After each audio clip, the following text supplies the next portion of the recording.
Okay, so the heel raises.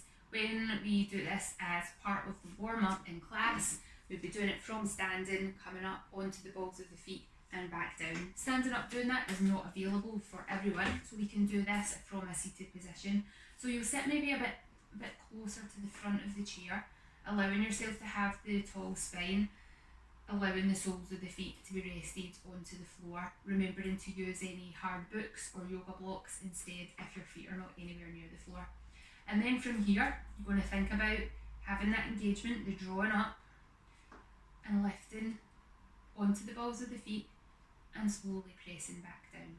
I'll show you this from side on in a second, but you're coming up onto the balls of the feet and then back down. Now, as we're coming onto the balls of the feet, I want you to be really conscious. This wide part of your foot at the base of the toes, I want that to stay in contact with the floor and all your toes to stay in contact. If you're rolling out to the outside or to the inside, then we're coming away from that line and we're not training the body in the right line. So we want to be able to go straight up and straight back down. So from the side, let's turn the chair round because that's easier.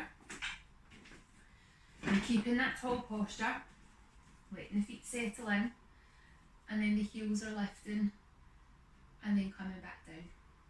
And the heels are lifting and coming back down. Now, it doesn't matter whether you exhale as you come up or whether you inhale as you come up.